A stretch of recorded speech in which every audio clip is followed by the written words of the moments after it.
శ్రీకాళహస్తీశ్వర స్వామి వారి గురించి, జ్ఞానప్రసూనాంబక అమ్మవారి గురించి 4 మాటలు చెప్పుకునే అదృష్టం కలగడం భగవంతుని యొక్క నిర్హీతుక కృపా కటాక్ష వీక్షణం. మనకి అన్ని భూతములలోకి చాలా ప్రధానమైనటువంటిది వాయులింగం. వాయువు లేకపోతే అసలు ఈ సృష్టి నడవడం అన్నది సాధ్యం కాదు. వాయువు యొక్క గొప్పతనం గురించి మాట్లాడుతూ శ్రీరామాయణంలో ఒక మాట అంటారు, వాయు ప్రాణ సుఖం వాయు వాయునా సంపరిత్యక్తం నసుఖం విందతే జగత్ అంటారు. వాయువే ప్రాణం, వాయువే సుఖం. వాయువు కానీ స్తంభించిపోతే అసలు సుఖము అన్న మాట లోకంలో లేదు. మనిషి బ్రతికున్నాడు అన్నది అన్నిటికన్నా మంగళప్రదమైన విషయం. ఎంతసేపు ఊపిరి తీసి ఊపిరి విడిచిపెడుతున్నాడో అంతసేపు ఉన్నాడు ఉన్నాడు ఉన్నాడు అంటారు. ఆయన మంచాల్లో ఉండనివ్వండి, ఆయన వృద్ధుడైపోనివ్వండి, ఎట్లా ఉన్నా ఊపిరి తీసి ఊపిరి విడిచిపెడుతున్నంతసేపు ఆయన మంగళప్రదుడు. ఆ ఊపిరి ఆగిపోయిందనుకోండి, తీసిన ఊపిరి విడిచిపెట్టకపోయినా, విడిచిపెట్టిన ఊపిరి మళ్ళీ తీకపోయినా అక్కడతో ఆ వ్యక్తి మరణించాడు అని చెప్పి తీసుకెళ్లి బయట పడుకోబెట్టేస్తారు. శంకరాచార్యుల వారు భజగోవింద స్తోత్రం చేస్తూ ఒక మాట అంటారు, యావత్ పవనో దివసతి దేహి తావత్ పృచ్చతి కుశలంగీ గతవతి వాయో దేహాపాయే భార్యా బిభ్యతి తస్మిన్ కాయే అంటారు. ఎంతకాలం వాయువు లోపలికెళ్ళి బయటకు వస్తూ ఉంటుందో అంతకాలం అందరూ మీరు బాగున్నారండి బాగున్నారండి అని అడుగుతారు. ఆ వాయువు లోపలికెళ్ళి బయటికి రావడం ఆగిపోయిందనుకోండి, కట్టుకున్న భార్య కూడా అన్ని సంవత్సరాల నుంచి ఆయన పక్కన రాత్రి వేళ పడుకుని నిద్రపోయినది కూడా అట్లా పడుకోవడానికి ఇష్టపడరు. భయపడి అది శవం అని తీసుకెళ్ళి బయట పడుకోబెట్టేస్తారు. అంటే ఆ వాయువే నిజానికి మంగళప్రదత్వం, ఆ వాయువే ప్రాణం. అటువంటి వాయువు చేతనే అందరి యొక్క ప్రాణములు నిర్ణయింపబడి ఉంటున్నాయి. ఆ వాయువు అందరం ఆగిందనుకోండి, ఎగ ఊపిరి వచ్చినా దిగ ఊపిరి వచ్చినా 5 నిమిషాలు కూడా ఉంచడానికి అవకాశం ఉండదు. వెంటనే తీసుకెళ్ళి వైద్యశాలలో పెట్టేయవలసి వస్తుంది. కాబట్టి ఆ వాయువు అనేటటువంటిది అంత ప్రధానమైన విశేషం. అటువంటి వాయువు సుఖమునకు కూడా కారణమై ఉన్నది. లేదనుకోండి, విశేషంగా ఉక్కబూసిస్తోందంటారు చూడండి. చెమటలు కారిపోతున్నాయి అనుకోండి, గంట పనిచేయవలసిన వాడు కేవలం 1/2 గంట మాత్రమే పనిచేయగలడు, అంతకన్నా పని చేయలేదు. నిజానికి సుఖము అన్న మాటకు తాత్పర్యం ఏంటి అంటే వాయువే. గాలి ఎంతసేపు సక్రమంగా వీస్తూ ఉంటుందో, ఎంతసేపు మనిషికి సుఖప్రదమైన వాయువు తగులుతూ ఉంటుందో అంతసేపు మాత్రమే పనిచేయగలడు. నిజానికి ధర్మచక్రం తిరుగుతోంది అంటే వాయువు వలన మాత్రమే తిరుగుతుంది. అందుకే నమస్తే వాయువు త్వమేవ ప్రత్యక్షం బ్రహ్మాసి అంటే వేదం. రామాయణంలోనే ఒక మాట ఉంది, ఆస్పదూతాన్ని జిజ్ఞిరి అంటారు. శరీరం లోపలికి వెళ్ళిన వాయువు లోపల ప్రసరించడం ఆగిపోయిందనుకోండి, లోపల గాలి తిరగకపోతే సంధిబంధములన్నీ కూడా స్తంభీభూతం అయిపోతాయి. శరీరం అంతా కూడా ఒక కర్ర ఎలా ఉంటుందో అక్కడ అయిపోతుంది. అందుకని మనిషి మరణించిన తరువాత ఒక వాయుచలనం ఉండదు కాబట్టి లోపలికి గాలి వెళ్ళదు, గాలి బయటికి రాదు కాబట్టి శరీరంలో గాలి తిరగదు కాబట్టి ఆ శరీరం అంతా కూడా కర్ర ఎలా ఉంటుందో అక్కడ అయిపోతుంది. కాలు పట్టుకుని పైకెక్కిన మొత్తం శరీరం అంతా పైకి లేచిపోయి ఒక కర్రని ఒక చివర పట్టుకుని పైకి లేపితే కర్ర అంతా ఎలా లేస్తుందో శరీరం అంతా అలా లేచిపోతుంది. అంటే శరీరం అంతా కలిపి ఒక కర్రలో బిగుసుకుంటుంది. వాయువు తిరిగినంతసేపు మాత్రమే సంధిబంధములు కదులుతుంటాయి. కాళ్ళు చేతులు ఇవి కదలాలి అంటే వాయువు లోపల సక్రమంగా ప్రసరిస్తుంటాయి. అంటే ధర్మాచరణం చెయ్యాలి అంటే లోపల వాయువు తిరుగుతూ ఉండాలి. విచిత్రమైన విషయం ఏంటంటే అశరీర శరీరేషు వాయు చరతి పాలయం అంటారు. వాయువు శరీరంతో ఉండడు. ఆయన కాళ్ళు చేతులు అవన్నీ ఉండక్కర్లేదు వాయువుకి. కానీ ఆ వాయువు కాళ్ళు చేతులు ఉన్నటువంటి మన అందరిలోకి ప్రవేశించి మన కదలికలకు మన క్షేమమునకు ఆయన కారణమవుతున్నాడు. ఆయన అట్లా కదలలేదనుకోండి, ఈ కాళ్ళు చేతులు కదలకుండా కర్రలా బిగుసుకుపోయాయి అనుకోండి, స్నానం ఎట్లా చేస్తారు, విభూతి ధారణ ఎట్లా చేస్తారు, ఆచమనం ఎట్లా చేస్తారు, పూజ ఎట్లా చేస్తారు, అన్నం ఎట్లా తింటారు, నైవేద్యం ఎట్లా పెడతారు, చిట్ట చివరికి యజ్ఞయాగాది క్రతువులు కానీ హోమాలు కానీ చెయ్యాలి అంటే ఎలా సాధ్యమవుతుంది? అసలు వేదిక మీదకి రావడం ఎలా కుదురుతుంది, మాట్లాడడం ఎలా కుదురుతుంది? ధర్మచక్రం తిరగాలి అంటే స్నానాదులు చెయ్యాలి, యజ్ఞయాగాది క్రతువులు చెయ్యాలి, పూజలు నిర్వహింపబడాలి అంటే తప్పకుండా వాయువు తిరుగుతూ ఉండాలి. ఆ వాయువు తిరగడం ఆగిపోతే వెంటనే ధర్మచక్రం తిరగడం కూడా ఆగిపోతుంది. ఎందుకు ఆగిపోతుంది అంటే మనుషుల యందు కదలిక ఉండదు. మిగిలిన ప్రాణులకు ధర్మానుష్ఠానం అన్న మాట లేదు. వాటన్నింటికీ కలిపి ఒకటే ధర్మం, పశుధర్మం అంటారు. వాటికి ఆకలిస్తే ఎదురుగుండా ఉన్న ప్రాణి ఎటువంటి స్థితిలో ఉన్నది అన్నదానితో సంబంధం లేకుండా పట్టుకుని హింస చేసి తినేస్తాయి. ఒక లేడి ప్రసవిస్తోందనుకోండి, ఒక పెద్ద పులికి ఆకలిస్తే అయ్యో లేడి ప్రసవిస్తోంది అని అది చూడదు.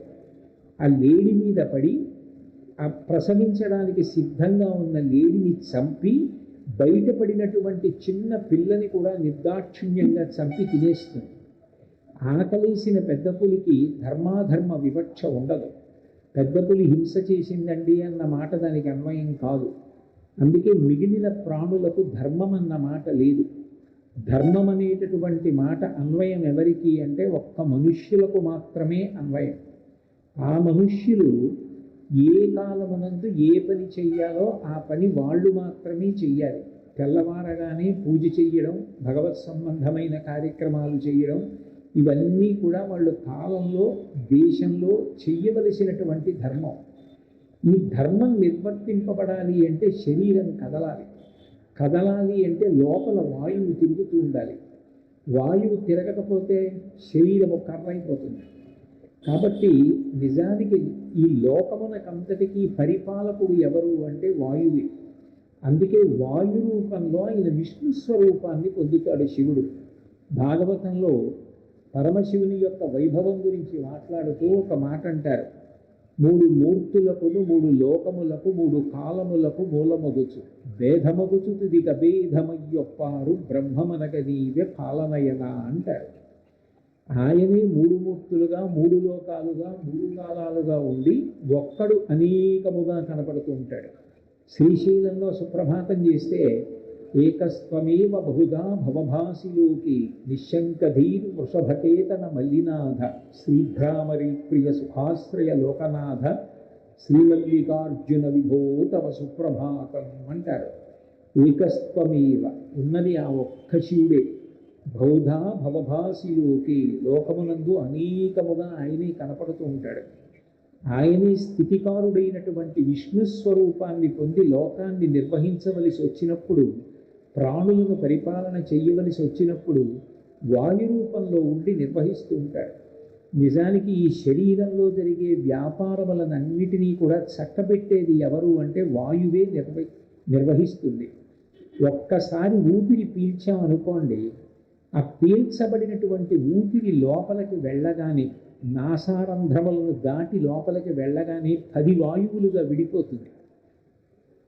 ప్రాణ, అపాన, వ్యాన, ఉదాన, సమాన, నాగ, కూర్మ, కృకర, ధనంజయ, దేవదత్తములనేటటువంటి 10 వాయువులుగా మారుతుంది.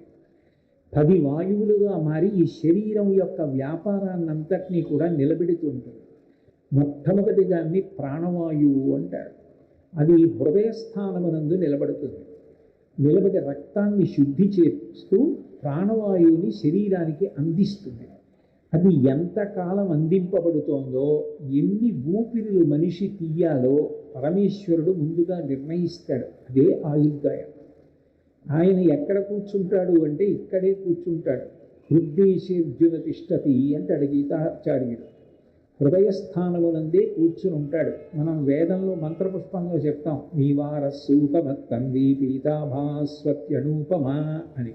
ఎవరికి వారికి నాభి బొడ్డు ఎందు చిటికిన వేలు పెట్టి పైకి బొటన వేలు పెడితే బొటన వేలు ఎక్కడ తగులుతోందో అక్కడ ఇలా కిందకి వంగినటువంటి పద్మంలా ఉంటుంది యోగంలో.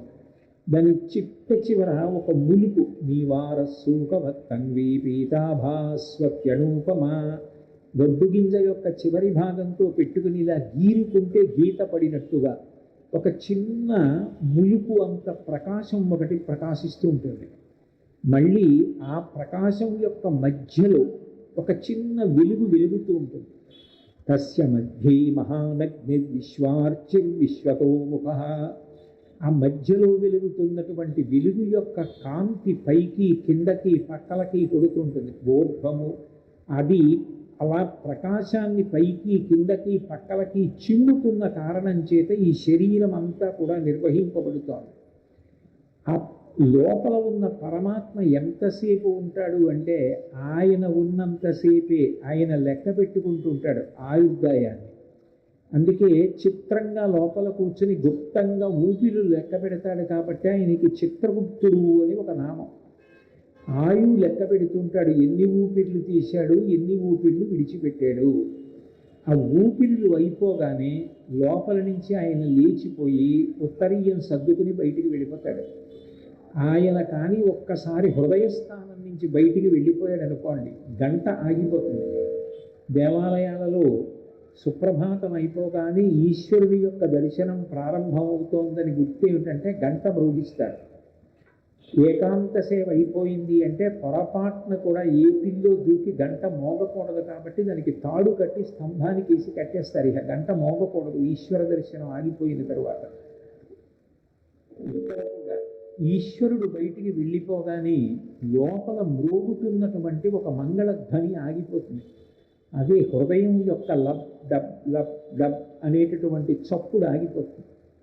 అంటే ప్రాణవాయువు రూపంలో హృదయస్థానమనందు నిలబడి ఎన్ని ఊపిరులు ఆయన తీయాలో, ఎన్ని ఊపిరులు విడిచిపెట్టాలో నిర్వహించి నిలబెట్టేటటువంటి వాడు ఎవరో ఆయన ప్రాణవాయు రూపంలో ఉన్నటువంటి ఈశ్వరుడు. నుంచి పైకొచ్చినటువంటి వాయువుని శబ్దరూపంగా మారుస్తాడు కాబట్టి ఉత్ అంటే పైకి లేవడం. అది ఉదాన వాయువు కంఠమునందు ఉండి వాక్కుగా మారి బయటికి వస్తూ ఉంటుంది. అందుకే మీరు చూడండి, ఎవరైనా మాట్లాడాలి అంటే ఊపిరి పీలుస్తూ మీరు మాట్లాడండి అన్నారు అనుకోండి, వాళ్ళు మాట్లాడలేరు. ఊపిరి పీల్చిన తరువాత మళ్ళీ విడిచిపెడుతున్న ఊపిరిని వాక్కుగా మార్చాలి. అంటే ఆ విడిచిపెడుతున్న ఊపిరి అంటే లోపల ఉన్న ఊపిరి పైకొచ్చి కంఠం దగ్గర ఒడిపిడి పొందితేనే శబ్దంగా మారుతుంది. అట్లా శబ్దంగా మారేటట్టుగా ఉదాన వాయువుగా మారుస్తున్న వాడెవడో ఆయన శ్రీకాళహస్తీశ్వరుడు. ప్రాణ అపాన వ్యాన ఉదాన సమాన వాయువు నాభీస్థానమనందు నిలబడుతుంది. వెళ్ళి నిలబడి ఏం చేస్తుంది అంటే శరీరం అంతటికీ కూడా ఎంత శక్తి ఏ అవయవానికి అవసరమో అంత శక్తిని ప్రసారం చేస్తూ ఉంటుంది. కన్నుందనుకోండి, కనుగుడ్డు వేడెక్కకుండా మన చూపుకి అడ్డు రాకుండా కనురెప్ప పడి పైకి లేస్తూ ఉండాలి. ఒక రోజు మొత్తం మీద కొన్ని లక్షల పర్యాయాలు కనురెప్ప పడి పైకి లేవాలి. అట్లా లేవాలంటే కనురెప్పకి శక్తి కావాలి. కనురెప్పకి కావలసినంత శక్తి కనురెప్పకి ఇవ్వాలి. ఇప్పుడు నేను ప్రవచనం చేస్తున్నాను అనుకోండి, ప్రవచనం చేసేటప్పుడు నాకు జ్ఞాపకం రావడానికి మాట్లాడడానికి కావలసినంత శక్తిని నా మెదడుకు అందించాలి, నా స్వరపేటికి అందించాలి. నేను నడుస్తున్నాను అనుకోండి, నా కాళ్ళకు అందించాలి. పని చేస్తున్నాను అనుకోండి, చేతులకు అందించాలి. ఎప్పుడు ఎక్కడ ఎంత శక్తి కావాలో అంత శక్తిని అందిస్తూ ఉండాలి. కొన్నిటికి శక్తిని ఆపడం అన్నది చేయకూడదు. గుండె ఉందనుకోండి, అది ఎప్పుడూ కొట్టుకుంటూ ఉండాలి.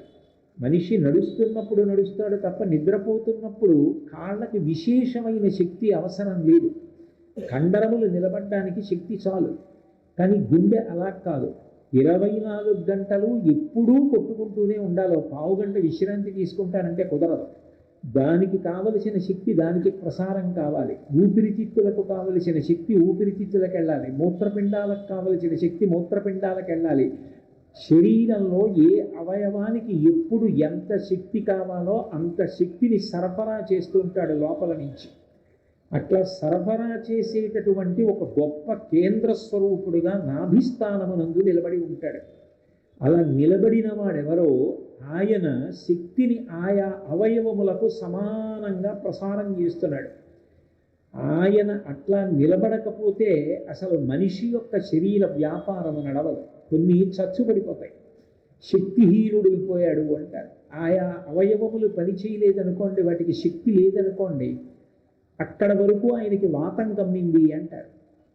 అట్లా కాకుండా అన్ని అవయవాలకి, అన్ని నరాలకి, అన్ని ధమనులకు, అన్ని శిరములకు, అన్ని ఇంద్రియములకు శక్తిని ప్రసారం చేస్తూ ఏది ఎక్కువ పని చేస్తోందో దానికి అవసరమైనంత శక్తిని ప్రసారం చేస్తూ ఉండాలి. ఇది నిజానికి బయట మనం అన్నీ చూసుకుంటాం, కానీ లోపల ఇది మనం నిర్వహిస్తున్నామా? ఇది నిర్వహించేవాడెవరో ఆయన నాభిస్థానము నుండి వాయువుని సమానంగా పంచిపెడతాడు. అందుకని సమాన వాయువు అంటారు. ఆ రూపంలో నిలబడి నిర్వహించేవాడు ఎవరండి? నీ ఉపకారాలు చేస్తున్న వాడిని ఒక్కసారి చూడాలనుంది అని పరిగెడితే ఆ లోపల కనపడుతున్న లింగం ఉన్నదే, అదే వాయులింగం. ఆయనే లోపల ఉన్నవాడు, ఇన్ని నిర్వహిస్తున్నవాడు లింగస్వరూపంగా కనపడుతున్నాడు. కాబట్టి ప్రాణ, అపాన, వ్యాన, ఉదాన, సమాన, నాగవాయువు అంటే ఆ వాయువు మనిషికి త్రేణుపు వచ్చేటట్టుగా చేస్తుంది. మనిషి అతిగా తినేశాడు అనుకోండి, వేదం చెప్పిన దాని ప్రకారం అయితే కడుపుని ఎప్పుడూ 3 భాగాలుగా చేసుకుని ఆలోచిస్తూ ఉండాలి. ఏదైనా తినేటప్పుడు ఒక భాగాన్ని ఘన పదార్థంతో నింపాలి, ఒక భాగాన్ని నీటితో నింపాలి, ఒక భాగము వాయువు తిరగడానికి వదిలిపెట్టాలి.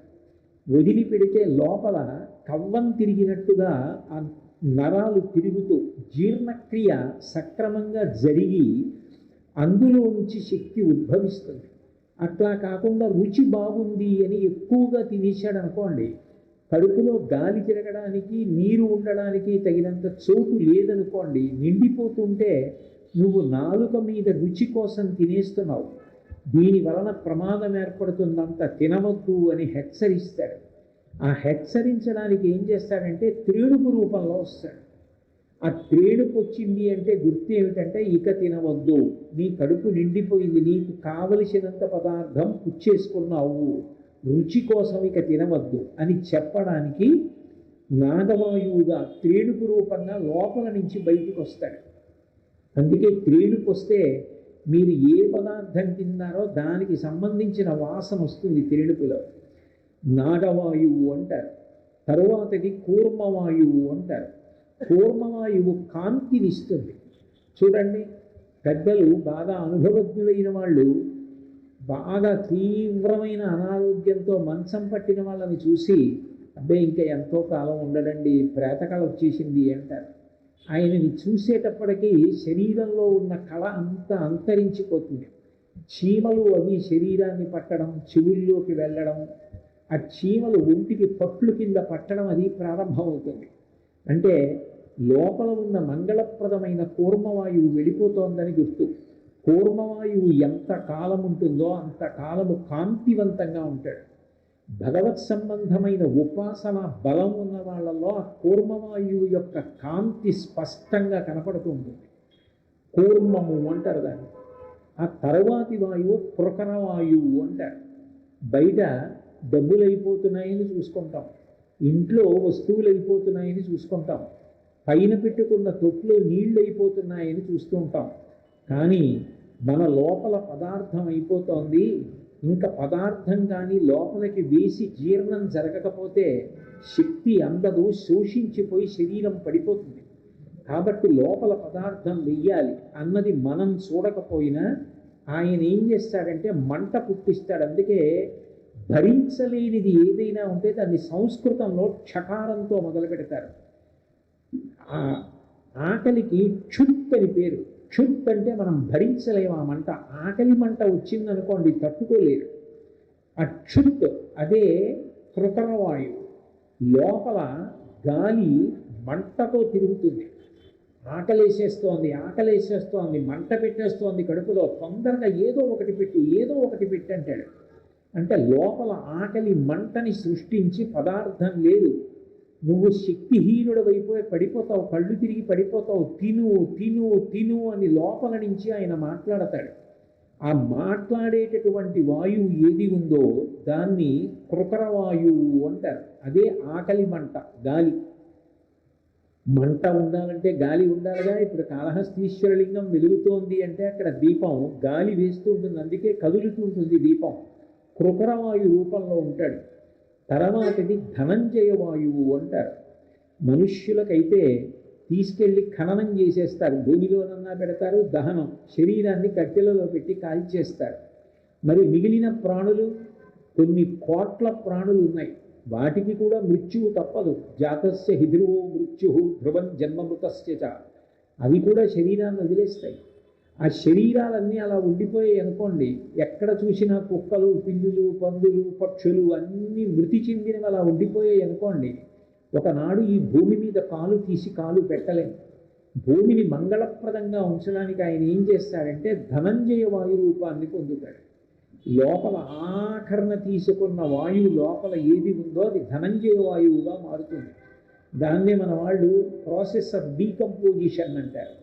ఆ వాయువు ఏం చేస్తుందంటే ఇక మరణించింది ప్రాణి అంటే అది ఉబ్బిపోయేటట్టుగా చేస్తుంది.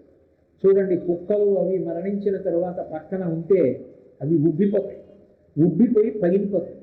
పగిలిపోయిన తర్వాత నీరు నీటిలోకి వెళ్ళిపోతుంది, అగ్ని అగ్నిలోకి వెళ్ళిపోతుంది, ఆకాశం ఆకాశంలోకి వెళ్ళిపోతుంది, పృథివీ పృథివిలోకి వెళ్ళిపోతుంది.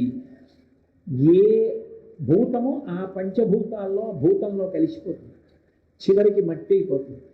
చూసేటప్పటికి ఏ భయం లేకుండా మనిషి ఆ భూమి మీద నడిచి వెళ్ళిపోతూ ఉంటాడు. అంటే ఇన్ని ప్రాణులు మరణించినప్పుడు ఆ ప్రాణుల శరీరములు అట్లా ఉండిపోకుండా వాటిని ఎవరూ కాల్చకపోయినా అవి మట్టిలో మళ్ళీ కలిసిపోయేటట్టుగా చేస్తున్నటువంటి మహానుభావుడు ఎవరున్నాడో ఆయన ధనంజయవాయువు. అందుకే ఆయన మహోపకారం చేస్తాడు.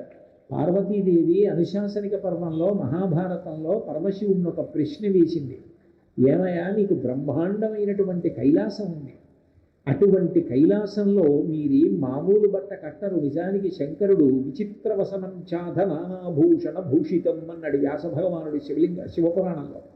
ఆయన పాల సముద్రాన్ని చిలికితే వచ్చే నురుగు ఎలా ఉంటుందో అటువంటి పట్టుబట్ట కట్టుకుంటాడు. ఆయన నడిచి వెళుతూ ఉంటే సూర్యేణ చిత్రితం మూర్ధ్ని చంద్రదండ విరాజితం. చంద్రుడు గొడుగుకి కర్ర అయితే సూర్యుడు పైన ఛత్రమవుతాడు. గంగాచ యమునా చైవ విధర్తస్మనుచామరే. గంగా యమున ఈ రెండు నదులు చామరం వేస్తూ ఉంటే దేవతా సార్వభౌముడై నడుస్తాడు. శ్రీశైలంలో ఇప్పటికీ సుప్రభాతంలో చదువుతారు, శ్రీశైలే స్వర్ణశృంగే మణిగణరచితే కల్పవృక్షాళిశీతే స్ఫీతే సంవర్ణ రత్న స్ఫురిత నవగృహే దివ్యపీఠే శుభార్హే ఆసీన సోమచూడ సకరుణనయన సంగన స్మేరవక్త్ర శంభుశ్రీ భ్రమరీశ ప్రకటిత విభవో దేవతా సార్వభౌమ అంటారు. ఆయన దేవతా సార్వభౌముడు. అటువంటి వాడు అంత ఠీవిగా అంత రాసమర్యాదతో వెడుతూ ఉంటాడు. అటువంటి శంకరుడు శ్మశానంలో ఉండవలసిన అవసరం ఏమిటి అని అడిగింది పార్వతీదేవి. అడిగితే ఆయన ఒక మాట చెప్పాడు, పార్వతి, శ్మశానంలో దయ్యాలు, భూతాలు, పిశాచాలు ఉంటాయి. వాటిని ఎవరో ఒకళ్ళు ఆదమరిచి ఉంచకపోతే అవి వచ్చి ఊరి మీద పడిపోతాయి. అవి వచ్చి ఊరి మీద పడిపోతే జనులకు ప్రశాంతత ఉండదు. అందుకని నేను వాళ్ళందరూ ప్రశాంతంగా ఉండడానికి నేను శ్మశానంలో ఉండి తాండవం చేస్తూ వాటిని ఏమారుస్తూ ఉంటాను. అవి ఊళ్ళోకి వెళ్లకుండా చూస్తూ ఉంటాను. ఇంకొక గొప్ప విషయం ఏమిటంటే మనిషి అన్నిటికన్నా ప్రీతిగా చూసుకునేది ఏది అంటే తన శరీరం. తన శరీరం కన్నా ప్రీతిపాత్రమైంది లోకంలో ఎవరికీ ఏదీ ఉండదు. దానికి ఒక ముతక కథ చెప్తారు. ఒక వ్యక్తి వరదలో కొట్టుకుపోతున్నాడు. ఒక చంకలో భార్యని ఒక చంకలో కొడుకుని పట్టుకుని ఈత్తున్నాడు. కొంత దూరం వెళ్ళిన తర్వాత ఇక ఈదలేను, శరీరం బడలిపోతోందని భార్య ఉంటే మళ్ళీ కొడుకు పుడతాడని కొడుకును వదిలేశాడు. మరికొంత దూరం ఈదాడు, ఇక ఈదలేకపోతున్నాడు. అసలు నేనంటూ బ్రతికుంటే దేశే దేశే కలత్రాణి దేశే దేశే చ బాంధవాహ, మళ్ళీ భార్య ఎక్కడో దొరుకుతుందని భార్యను వదిలేశాడు. తన శరీరాన్ని నిలబెట్టుకోవడానికి మాత్రం ఆఖరి నిమిషం వరకు కొట్టుమిట్టాడతాడు. తనకన్నా ప్రీతిపాత్రమైంది తనకి లోకంలో ఏదీ ఉండదు. తను ఇంతకాలం నేను నేను అని చూసుకున్న శరీరం ఇంత కష్టపడి దీనికి ఇన్ని అంగరాగాలు రాసి ఇంత మంచి అన్నం పెట్టి దీన్ని ఇంత గొప్పగా చూసుకుని పరుపుల మీద పడుకోబెట్టి ఇంత అల్లారముద్దుగా చూసుకుని ఇంత దెబ్బ తగిలితే విలవిల్లాడిపోయి ఇంత కష్టపడి చూసుకున్న శరీరంలోంచి జీవుడు ఉత్క్రమణమైపోయి ఆ జీవుడు చెట్టు మీద కూర్చుని చూస్తూ ఉంటే ఆ శరీరం కట్టెల మధ్యలో కాలిపోతుంటే కపాలం పగిలిపోగానే కొడుకు కూడా నూతి దగ్గర స్నానం చేసి వెళ్ళిపోతాడు. చీకటి పడుతుంది. తను ఇంత అపురూపంగా చూసుకున్న తన శరీరం కూడా కాలి బూది కుప్పై పడిపోయింది. ఎముకలు నేల మీద పడిపోయాయి. వెంట్రుకలు అగ్నిహోత్రానికి ఊడిపోయి ఎగిరిపోతే ఏ చెట్లనో పట్టుకున్నాయి. మిత్తురంతా భూమిలో ఇంకిపోయింది. జీవుడు మాత్రం అలా చెట్టు పట్టుకుని ఉంటాడు. చీకటి పడుతుంది. నాన్న వారెవ్వరు ఉండరు. అప్పుడు భయపడతాడు. నాన్నవారెవ్వరూ లేరు, ఇంతమందిని నమ్ముకున్నాను, కానీ నా కోసం నిలబడిన వాడెవ్వడు లేడు, శరీరం వదిలాకని బెంగ పెట్టుకుంటాడని వాణ్ణి ఓదార్చి నీకు ఇంకో శరీరం ఇస్తాను, అప్పుడైనా బుద్ధిగా బ్రతకని చెప్పడానికి పార్వతీ నేను శ్మశానంలో ఉన్నాను. అంతటి ఉదారుడు శంకరుడంటే. అందుకే ప్రాణులు అలా ఉండిపోతే మిగిలిన ప్రాణులకు బాధాకరమని ధనంజయ వాయు రూపంలో ప్రాణులన్నీ కూడా ఉబ్బిపోయి పగిలిపోయేటట్టుగా చేసి అవన్నీ కూడా మళ్ళీ పంచభూతాలలో కలిసిపోయేటట్టుగా చేసేటటువంటి మహోపకారి ఈశ్వరుడు. ఇంత ఉపకారం చేస్తున్నటువంటి ఆ ఈశ్వరుణ్ణి ఒక్కసారి చూద్దాం అని అనిపిస్తే ఆయనే లోపల శ్రీకాళహస్తీశ్వర లింగంగా వాయులింగంగా ఉన్నాడు. అందుకే ఆయన ధనంజయ వాయువు, నాగ, కూర్మ, కృకర, ధనంజయ, దేవదత్తం. డబ్బు సంపాదించడంలోనూ పని చెయ్యడంలోనూ శరీరానికి విశ్రాంతి ఇవ్వాలి, కర్మేంద్రియాలు బడలిపోయాయి, జ్ఞానేంద్రియాలు బడలిపోయాయి అని చూసుకోకుండా అదే పనిగా పనిచేస్తూ ఉంటుంది. అంతగా ఇంకా నువ్వు పని చెయ్యకు, శరీరం బడలిపోయింది, తట్టుకోలేదు, విశ్రాంతిని పడుకో పడుకో పడుకో అని చెప్పి సంకేతం ఇస్తాడు. ఆ పడుకో పడుకో బడలిపోయావని చెప్పిన సంకేతమే ఆవలింత. ఆవలింత వచ్చింది అంటే దాని అర్థం ఏమిటంటే శరీరం బడలిపోయింది, విశ్రాంతి తీసుకోమని గుర్తు. అందుకే ఎప్పుడు పడితే అప్పుడు ఆవలింతలు రావడం, ఎప్పుడు పడితే అప్పుడు మెడ వాల్చేసి పడుకోవడం, అటువంటి పనులు చేయకూడదు. ఎక్కడికి వెళ్ళారో అక్కడ ఆ సభాస్వరూపాన్ని బట్టి ఉత్సాహంగా ఉండడం రావాలి. కాబట్టి దేవదత్తము అంటే ఆవలింత రూపంలో నిద్ర పొమ్మని చెప్తాడు. నిద్ర పట్టడం అంటే మనం పరుపు వేసుకున్నామని, మనం ఏదో బాగా చల్లగా ఉండడానికి వ్యవస్థ చేసుకున్నామని, దోమలు కుట్టకుండా ఏదో పొగ పెట్టామని నిద్ర పట్టదు. నిద్ర పట్టడం అంటే పరమశివుని యొక్క అనుగ్రహమే నిద్ర. అందుకే ఈశ్వరుడు ప్రళయం చేస్తాడు అంటే చాలామంది చంపేస్తాడు అనుకుంటారు. కాదు, లయ 3 రకాలుగా ఉంటుంది. ఒకటి స్వల్పకాలిక ప్రళయము అంటారు, ఒకటి ఆత్యంతిక ప్రళయము అంటారు, ఒకటి మహాప్రళయము అంటారు. ఈ 3 శివుడు చేస్తాడు. ఒకటి స్వల్పకాలిక ప్రళయం అంటే పగలంతా చాలా కష్టపడి ఉంటారు మనుష్యులు. సర్వసాధారణంగా సత్వగుణం కలిగినటువంటి ప్రాణులు ఏ ఉన్నాయో అవన్నీ కూడా పగలు సూర్యుడు ఉదయించినప్పుడు లేస్తాయి. సూర్యాస్తమయం అయిపోయిన తర్వాత చీకటి బాగా పడిపోతే బడలిపోయి నిద్రపోతాయి. ఈ సూర్యాస్తమయం అయిపోయిన తరువాత నిద్రపోయే ప్రాణులకు ఉండే అలవాటు, ప్రత్యేకించి మనుష్యులకు అలవాటు ఏమిటి అంటే వాళ్ళు శరీరాన్ని చాపి నిద్రపోతారు. అది ఈశ్వరుడు పెట్టిన నియమం. శరీరాన్ని చాపి నిద్రపోతారు. శరీరం చాపి నిద్రపోకుండా ముడిచిపెట్టుకు పడుకోవాలి అంటే సంధిబంధాలు జంతువులు పడుతుంటాయి. వెన్నుపాము అడ్డంగా ఉండే ప్రాణులన్నీ శరీరాన్ని మడిచేస్తాయి. ఒక కుక్క పడుకుంటోంది అనుకోండి, కాళ్ళు అవి మడిచేసి మెడని తీసుకెళ్ళి లోపలకంటా పెట్టేసి శరీరాన్ని కుదించి పడుకుంటుంది. కోడి పుంజు పడుకుంటే అలా పడుకుంటుంది, కోడి పెట్ట అలా పడుకుంటుంది, పంది అలా పడుకుంటుంది, పావు చుట్టుకు పడుకుంటుంది. బాగా కోపం ఉండేటటువంటి ప్రాణులు, రజోగుణం కలిగిన ప్రాణులు, విషంతో నిండి ఉండే ప్రాణులన్నీ కూడా రాత్రి నిద్రలేచి ఆహారం కోసం తిరగాలి. వీటికి వాటికి ప్రమాదం రాకుండా ఆయన నిద్రని విభాగం చేశాడు. అందుకే చీకటి పడిపోయిందిరా అటువైపుకి వెళ్ళకంటారు. పావులు, తేళ్ళు, జెర్రిలు ఇలాంటివన్నీ కూడా రాత్రి నిద్రలేస్తాయి. అందుకే పాము కరిస్తే ఎప్పుడు కరిచిందని అడుగుతారు. అది చీకటి పడగానే కరిచిందనుకోండి చాలా ప్రమాదం. ఎందుకంటే దాని తిత్తుల నిండా విషం నిండుంటుంది. అప్పుడు పగటిపూట పడుకుని రాత్రి లేస్తుంది, ఆకలితో వస్తుంది బయటికి. అప్పుడు దానికి చాలా కోపంగా ఉంటుంది. పావులకు ఆకలి ఎక్కువ, గంధర్వులకు కామం ఎక్కువ, పక్షులకు ఆకలి ఎక్కువ. ఒక్కొక్క ప్రాణికి సృష్టిలో ఒక్కొక్క రకమైన లక్షణం ఉంటుంది. ఆ కోపంలో కరిచిందనుకోండి విషపు తిత్తులలో ఉన్న విషమంతా ఎక్కుతుంది. అది ఏ తెల్లవారుజామునో కరిచిందనుకోండి రాత్రి ప్రాణిని పట్టుకుని మింగుతుంది. కాబట్టి దాన్ని చంపి జీర్ణం చేయడంలో విషపు తిత్తులు ఖాళీ అవుతాయి. అందుకని అంత పెద్ద ప్రమాదం ఏర్పడదు. అంటే రాత్రి వేళ ఈ విష సంబంధమైనవన్నీ బయట తిరగాలి. సాత్విక ప్రాణులందరూ పడుకోవాలి. ఇవన్నీ ఈశ్వరుడు నిద్రకి పెట్టినటువంటి నియమాలు. ఆ నిద్ర పట్టింది అంటే మనం పరుపు మీద పడుకున్నామని పట్టదు.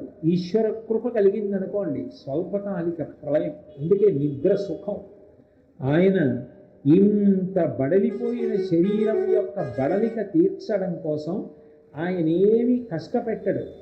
నిద్రలో మంచి సుఖాన్ని ఇచ్చి శరీరం పొందిన బడలికనంతటినీ కూడా తీర్చేస్తాడు. అందుకే రాత్రంతా నిద్రపట్టి తెల్లవారకట్ట లేచాడు అనుకోండి, ఏమండి ఎలా ఉందంటే అబ్బా హాయిగా ఉందండి, భలే నిద్ర పట్టిందంటాడు. నిద్రాకాలిక సుఖం అంటాడు.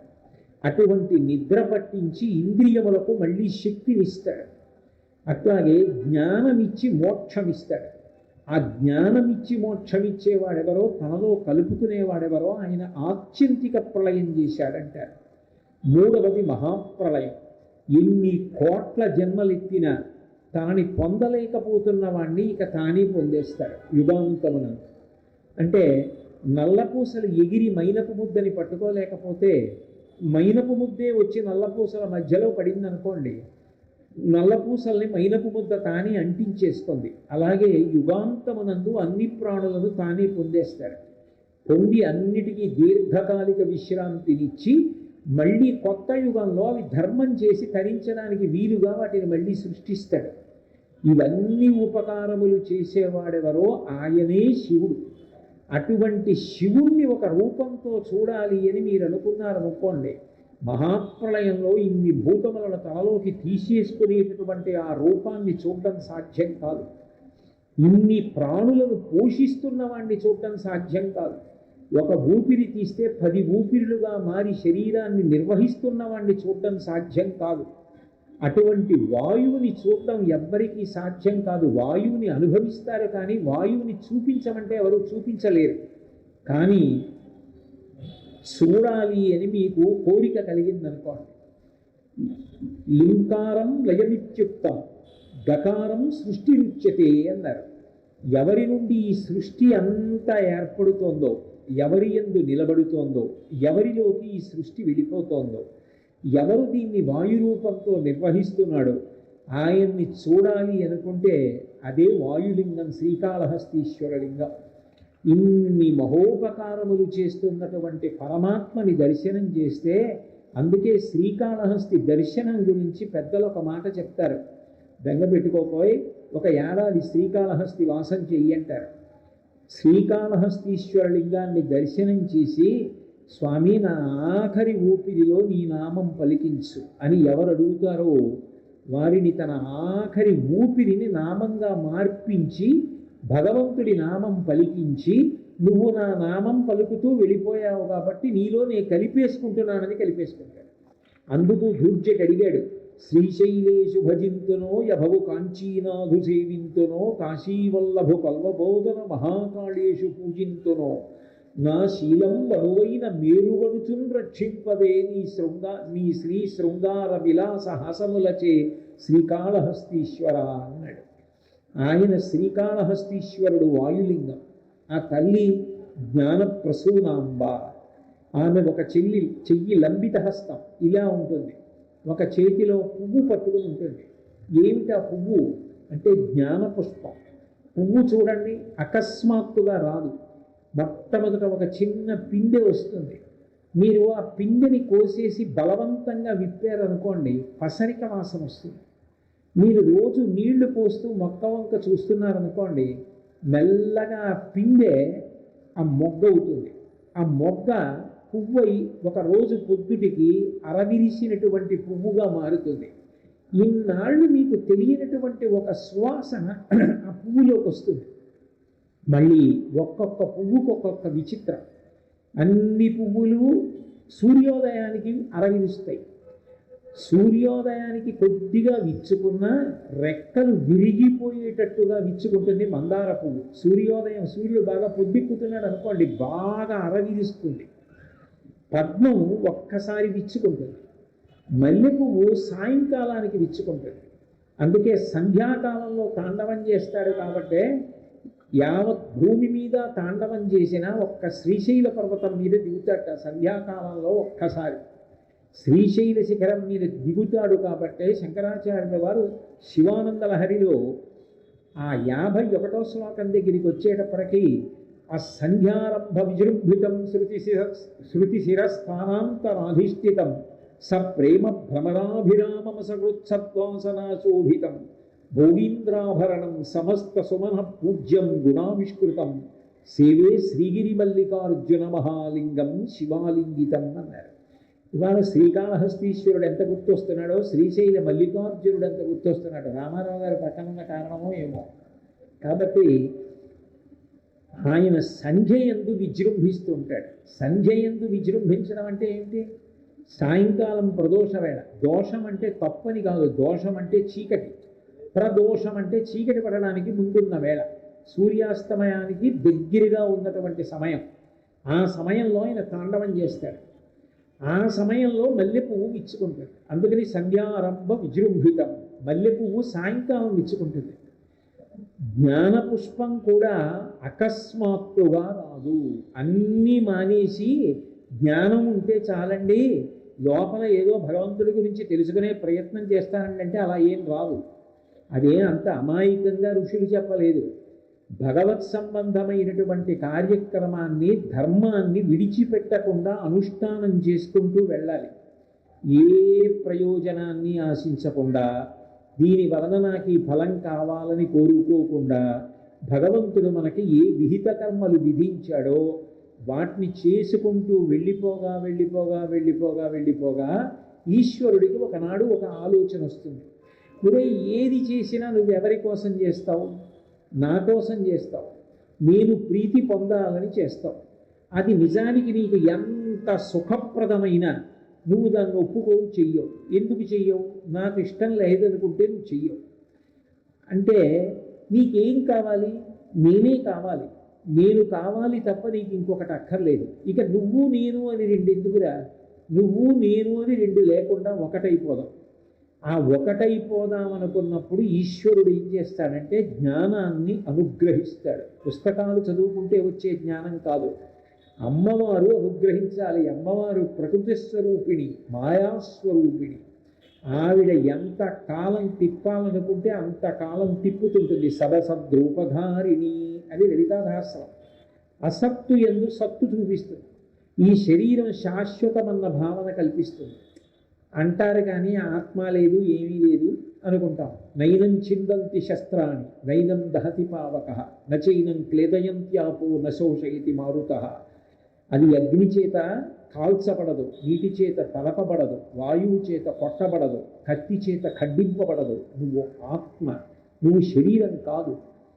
శరీరాన్ని ప్రతి వాళ్ళు విడిచిపెట్టి తీరవలసిందే అని ఎంత చెప్పండి, ఎన్ని ఉపన్యాసాలు చెప్పండి, ఎన్ని మాటలు గీత చదవండి, అంతా అయిపోయిన తర్వాత మళ్ళీ ఇదే నేనని అనిపిస్తుంది. ఇదే నేను అని అనిపించి అసత్తు ఎందు సత్తు కనపడేటట్టుగా చేస్తూ ఉంటుంది.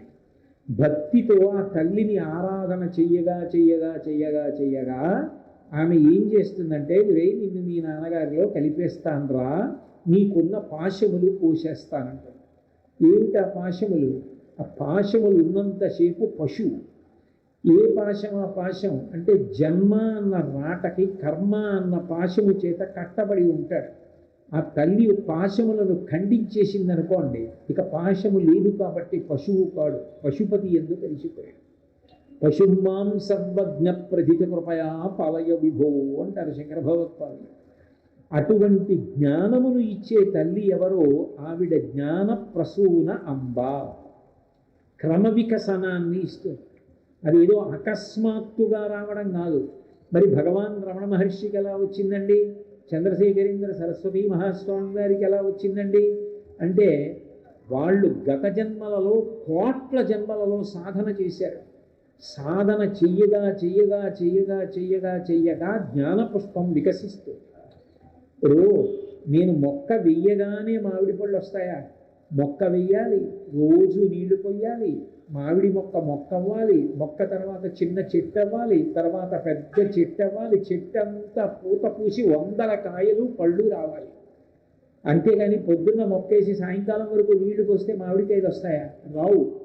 మీరు సాధన చెయ్యగా చెయ్యగా చెయ్యగా చెయ్యగా నియతంకురు కర్మత్వం కర్మజ్యాయో యకర్మణ అంటాడు గీతాచార్యుడు. నీకు ఏ కర్మ విధింపబడిందో ఆ కర్మ నువ్వు చేసుకుంటూ వెళ్ళిపోతూ ఉండాలి. కర్మణ్యేవాధికారస్తే మాపలేషు కదాచన మా కర్మ ఫలహీతిర్భూ మాతే సంగోస్త్వ కర్మణి. ఫలితాన్ని ఆశించకుండా కర్మ చేసుకుంటూ వెళ్ళిపో. ఈశ్వరుడు ఫలప్రదాత. ఆయన ఒకనాడు సంతోషిస్తాడు. సంతోషించి ఆ తల్లి జ్ఞానమును కటాక్షిస్తుంది.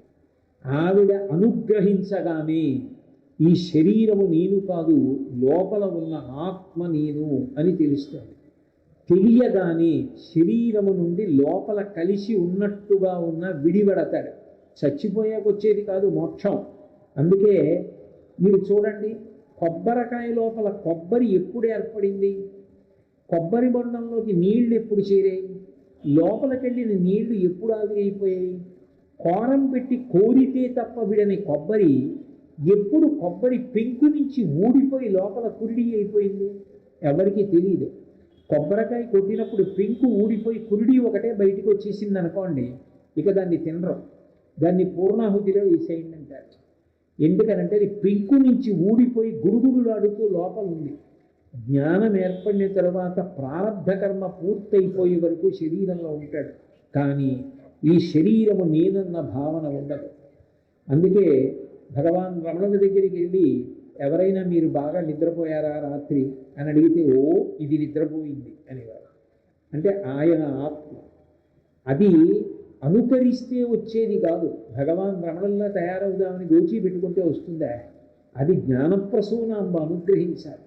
జ్ఞానప్రసూనాంబ అనుగ్రహించిన నాడు తాను ఆత్మ అన్న ఎరుక కలుగుతుంది. ఆ ఎరుక కలిగితే అదే ఆఖరిసారి మరణించాలి. అదే ఆఖరిసారి వాయుప్రసారం ఆగిపోవడం. ఆ సాధన జరగాలి అంటే శరీరము ఋతువంతము కావాలి. సత్యము తెలుసుకోవడానికి ప్రయత్నం జరగాలి. ఆ ప్రయత్నం చెయ్యడానికి ఒక ఉపకరణం కావాలి. ఆ ఉపకరణం మనకి అందుబాటులో ఉండి అది మనకి ఉపయుక్తము కావాలి. శరీరమాద్యం ఖలు ధర్మసాధనం అంటాడు కుమార సంభవంలో కాళిదాస మహాకవి. ఈ శరీరము పని చెయ్యాలి. పని చెయ్యాలంటే లోపల వాయువు తిరుగుతూ ఉండాలి. వాయువు తిరిగితే పని చేస్తుంది. వాయువు తిరగకపోతే పని చేయదు, ఉపకరించదు. అట్లా ఉపకరించేటట్టుగా శివుడు సహాయం చేసి శివుడి చివరికి ఆఖరిసారి నీ ఊపిరి ఆగిపోవడం. కాబట్టి ఇప్పుడు నేను శరీరము కాదు అని తెలిసిపోయింది. కాబట్టి జ్ఞానప్రసూనాంబ అనుగ్రహం చేత ఆ శరీరము పడిపోతుంటే తాను చొక్కా విప్పేసినట్టు, తాను బనీని విప్పేసినట్టు, తాను కట్టుకున్న పంచె చెమట పడితే విప్పి దండం మీద పడేసినట్టు తన శరీరాన్ని కూడా అట్లా సాక్షి మాత్రంగా చూస్తూ వదిలిపెట్టేస్తాడు. వదిలిపెట్టేసి నేను శరీరము కాదు అన్న సత్యాన్ని రూఢము చేసుకుని నేను ఆత్మ అని సాక్షిగా ఉంటాడు. చూడండి, కన్ను నిప్పెడుతోందని ఎవరు తెలుసుకున్నారు? కంటితో చూసి ఇది ఇట్లా ఉంది, ఇది ఇట్లా ఉంది అంటాం. తలంటి పోసుకున్నప్పుడు కంట్లో కుంకుడు పులుసు పడి కన్ను చూడలేకపోతోంది. కన్ను చూడలేకపోతోందని చూస్తున్న వాళ్ళు ఎవరు? ఆయన కాళహస్తీశ్వరుడు. ఆయన లోపల ఉండి చూస్తున్నాడు అన్ని, ఆయన లోపల ఉండి నిర్వహిస్తున్నాడు. ఇందాక చెప్పే కదా, ప్రాణ అపాన వ్యాన బుధాన సమాన నాగ కూర్మ కృకర ధనంజయ దేవదత్తములన్న 10 వాయువుల రూపంలో శరీరాన్ని నిర్వహించి చిట్ట చివరికి అది పతనమైపోతే ఆఖరిసారి పతనమైపోవడం, ఇక మళ్ళీ వేరొక శరీరంలోకి రాడు. అందుకని ఊపిరి తీయవలసిన అవసరం లేదు, ఊపిరి వదిలిపెట్టవలసిన అవసరం లేదు. వాయులింగమైనటువంటి పరమాత్మ ఎందే తాను ఐక్యమైపోతాడు. అట్లా ఐక్యము ఆయన చేసుకోగలడు. ఆయనకి కావలసిందేది భక్తి. ఆ భక్తి ఉంటే ఇన్ని ఉపకారములు చేస్తున్నవాడు ఆయన. ఆయన ఉపకారం ఒక్క నిమిషం లేకపోతే శవమైపోతుంది. అటువంటి ఉపకారం చేస్తున్న వాడిని నేను ఒక్కసారి చూడాలి అని తాపత్రయం ఉండి పరిగెత్తుకెళ్ళి లోపల ఆయన వంక చూస్తే ఆ శివలింగంలో విచిత్రం కనపడుతుంది.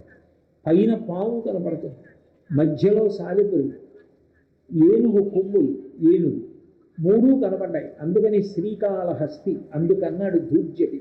ఏ వేదంబు పఠించే లూట భుజగం దేశాస్త్రములు సూచే తానే విద్యాభ్యాసమనర్చె కరి బోధావిర్భావ నిధానముల్ చదువులయ్యా కాదు మీ పాద సంసేవాశక్తియ కాక జంతుతతికిన్ శ్రీకాళహస్తీశ్వర. ఇన్ని ఉపకారములు చేస్తున్నవాడు ఆయన అని ఎవడికి పూనిక ఉందో, ఎవడు ఆ శివలింగం వంక చూసి నిలబడినప్పుడు ఆనంద తన్మయత్వంతో నిలబడిపోయాడో, శంకర నా ఆఖరి ఊపిరిలో భయపడకుండా మీ నామం మీరే నా ఊపిరిని మీ నామంగా మార్చి దాన్ని అడ్డుపెట్టి మీలో కలుపుకోండి అని నిష్కళంక హృదయంతో నిలబడి ప్రార్థన చేశాడో వాణ్ణి తనలో కలుపుకుంటాడు. అందరి విషయంలోనూ ఈశ్వరుడు, మీరు నాయనార్ల కథలు చదువుతుంటే ఎందరి విషయంలో ఎన్నిన్ని కష్టాలు దాటించాడో, ఎంత చల్లటి వాడై కాపాడాడు. అందుకే మీరు చూడండి, శివుడికి ఒక్కడికి నిరంతర అభిషేకం, ఎప్పుడూ ఆ అభిషేకం జరుగుతూనే ఉంటుంది. మనం చెయ్యడం ఒక ఎత్తు, ధారాపాత్రలో నీళ్లు పోసి వెళ్ళిపోతాం, అలా నీళ్లు పడుతుంటాయి. అసలు ఇక్కడ కాదు, ఆయనకి అభిషేకం సృష్టిలోనే జరుగుతూ ఉంటుంది. ఎలా అంటే మనం అభిషేకం చేసేటప్పుడు రుద్రాధ్యాయంలో ప్రార్థనా శ్లోకం చెప్తాం. ఆ పాతాళనభస్తవాంత భవన బ్రహ్మాండమా విస్ఫురత్ జ్యోతిస్ఫాటికలింగమౌలి విలసత్పూర్ణిందువంతామృతై అష్టోకప్లుతమేకమీశమనిశం రుద్రాను వాకాన్ జపం ధ్యాయే దీప్సిత సిద్ధయే ధ్రువపదం విప్రోభిషించేచ్చివం బ్రహ్మాండ వ్యాప్త దేహాభసిత హిమరుచాభాసమానాభుజంగై కంఠే కావాహ కపర్దాహ కలిత శశికళాశ్చండ కోదండహస్తా త్రక్షా రుద్రాక్షమాల సులలితవపుషస్సంభవా మూర్తిభేదా రుద్రాశ్రీ రుద్రసూక్త ప్రకటిత విభవాన ప్రయచ్చస్తు సౌఖ్యం అంటారు. ఆయన బ్రహ్మాండమంతా నిండిపోయి ఉంటాడు. ఆ నిండిపోయి ఉన్నప్పుడు పైన చంద్రబింబం నుంచి అమృతధార పడుతోంది. ఆ పడుతున్న అమృతధార చేత చల్లబడుతూ ఉంటాడు. అందుకే లోకంలో చూడండి, అందరూ చల్లగా ఉండాలంటే శివుడికి అభిషేకం చేస్తారు. శివాలయం లేని ఊళ్ళో ఉండకు అంటారు. అందరూ లోకంలో చల్లగా ఉండాలంటే శివలింగానికి అభిషేకం చేస్తే శివలింగం చల్లబడితే అందరూ చల్లబడతారు. బ్రహ్మాండమంతా ఆయనలోనే ఉంది. కాబట్టి పవి పుష్పంబగు అగ్ని మంచగు ఆకూపారం భూమి స్థలంబగు, సముద్రం భూమి అయిపోతుంది. అయింది ఒకప్పుడు. పరశురాముడు భూమిని అంతటినీ కూడా రామచంద్రమూర్తికి దానం చేసేశాడు. తాను ఉండడానికి చోట్లేదు. ఆయన మహాశివభక్తి తత్పరుడు. ఆయన చోటు అడిగాడు సముద్రాన్ని. ఎంత దూరం కావాలి అని అడిగింది సముద్రం. పరశురాముడి యొక్క భక్తి చూసి పరశురాముడు ఎంత దూరం కావాలందో అంత దూరం సముద్రం వెళ్ళిపోతే అక్కడ భూమి బయటకు వచ్చింది.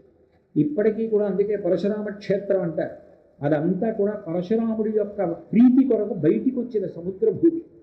కాబట్టి అగ్ని మంచగు ఆకూపారం భూమిస్థలంబగు శత్రుం ప్రతిమిత్రుడు, ఎంతటి శత్రువు కూడా శివానుగ్రహం ఉంటే కాలక్రమంలో మిత్రుడైపోతాడు. కాబట్టి శివ నీ నామము సర్వవస్యకరమౌ, ఎప్పుడేమిటి ఎప్పుడూ శివనామం కావాలి. శివ నీ నామము సర్వవస్యకరమౌ శ్రీకాళహస్తీశ్వర అంటాడు. శివనామం పలకడం వచ్చిందనుకోండి, వాణ్ణి ఎవరో ఏదో చేస్తారనుకోవడం అమాయకత్వం అన్నాడు దూర్జటి. ఏ కాళహస్తీశ్వరుణ్ణి నమ్మి అర్చించాడో ఆయన చెప్పిన మాట, గ్రహదోషములు దుర్నిమిత్తములు నీ కళ్యాణ నామంబు ప్రత్యహమున్ పేర్కొను ఉత్తమోత్తముల కష్టం పెట్టగానోపునే దహనం కప్పక చాలునే శలభ సంతానంబు నీ సేవ చేసి హతక్లేశులు కారు కాక మనుజుం శ్రీకాళహస్తీశ్వర అన్నాడు.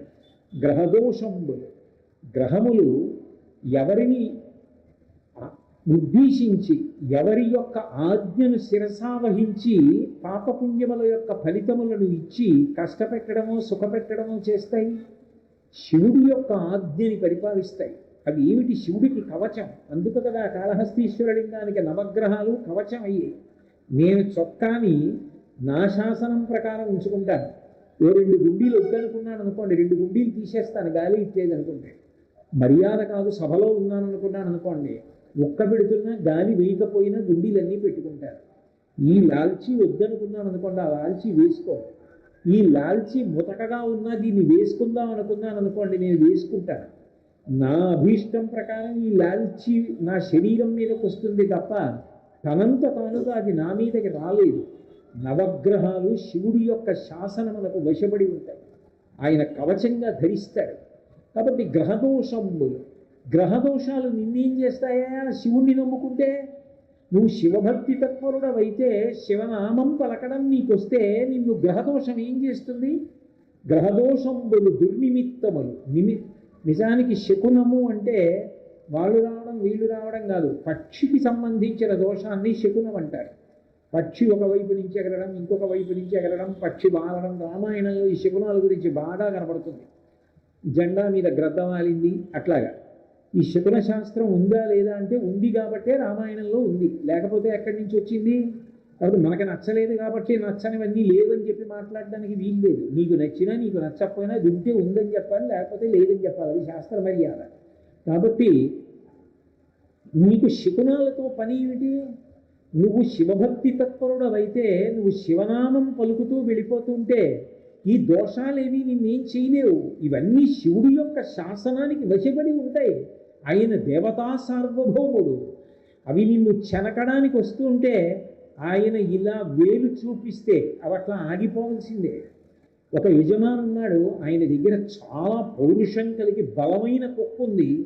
తెలియక ఒక వ్యక్తి ఇంట్లోకి వెళ్ళిపోయాడు. కుక్క ఒక్కసారి పెద్ద అరుస్తూ మీదకి వస్తోంది. ఆయన అక్కడ నించునున్నాడు.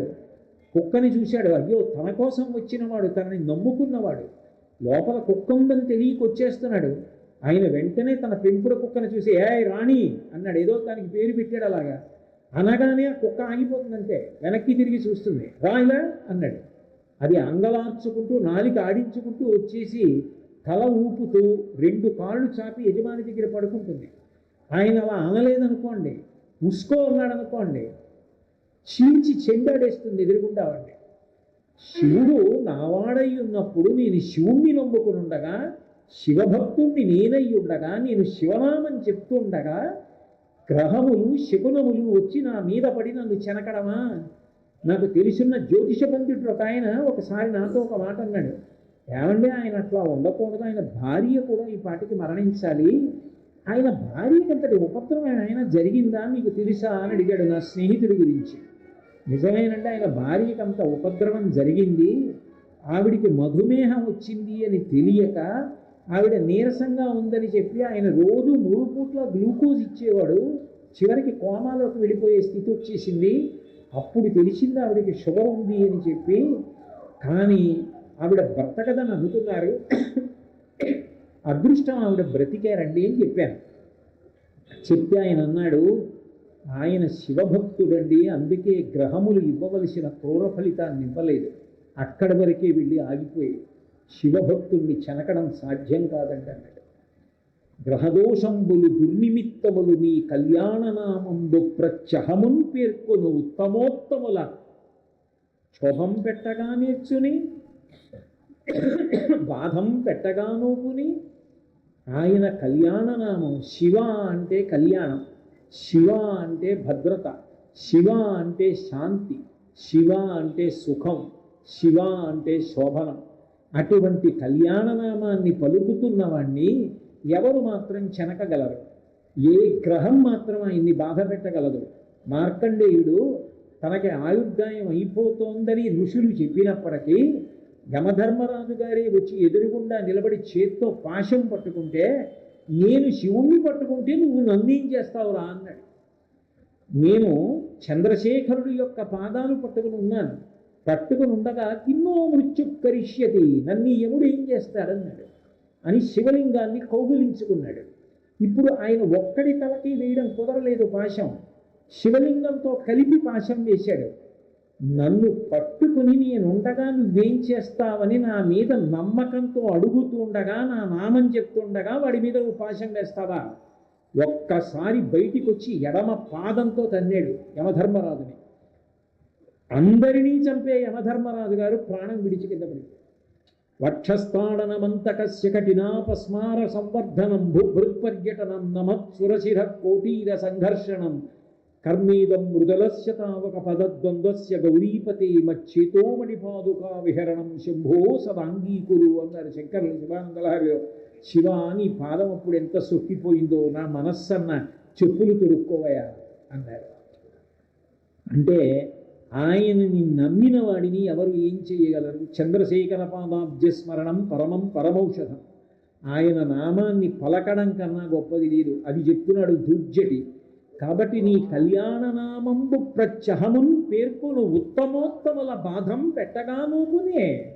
నీ నామం నిరంతరం పలికేవాడి జోలికి వెళ్ళడమే సర్వనాశనం అయిపోవడానికి హేతు ఏమిటంటే శివభక్తుడి జోలికి వెళ్ళడం.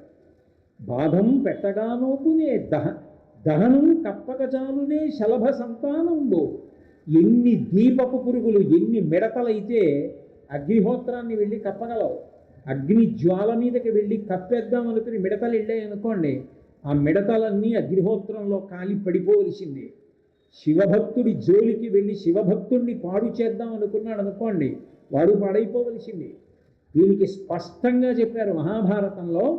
అశ్వత్థామ బయలుదేరి కృష్ణార్జునుల మీద ఆగ్నేయాస్త్రం ప్రయోగించాడు, అది పని చేయలేదు. కానీ కృష్ణార్జునుడు ప్రయోగించిన అస్త్రాలు వచ్చి అశ్వత్థామ మీద పడుతున్నాయి. చాలా బాధపడి తల ఉంచుకొని బుసలు కొడుతూ వెళ్ళిపోతున్నాడు. పైనుంచి వ్యాస భగవానుడు దిగాడు, అడిగాడు, ఏం అశ్వత్థామ అంత కోపంగా ఉన్నావని. నేను ఏ అస్త్రం ప్రయోగించినా కృష్ణార్జునులను చెనకట్లేదు, కానీ వాళ్ళు వేసిన అస్త్రాలు నా మీద పడుతున్నాయి, ఎందుకు పడుతున్నాయి అన్నాడు. అంటే అప్పుడు వ్యాసుడు చెప్పాడు, సర్వభూతహితం జ్ఞాత్వా లింగమర్చతి య ప్రభో తస్మిన్నభ్యధికాం ప్రీతిం కరోతి వృషభధ్వజ. అశ్వత్థామ, నువ్వు శివారాధన చేశావు, వాళ్ళిద్దరూ కూడా శివారాధన చేశారు. శివుడిని ఒక రూపంగా ఆరాధించడం కన్నా శివలింగంగా ఆరాధన చేసిన వాడెవరో దానికి కొంచెం మెలకువ తెలిసి ఉండాలి. అందుకే అందరూ చెయ్యలేకపోవచ్చు, కానీ ఆలయంలో దర్శనం చాలు.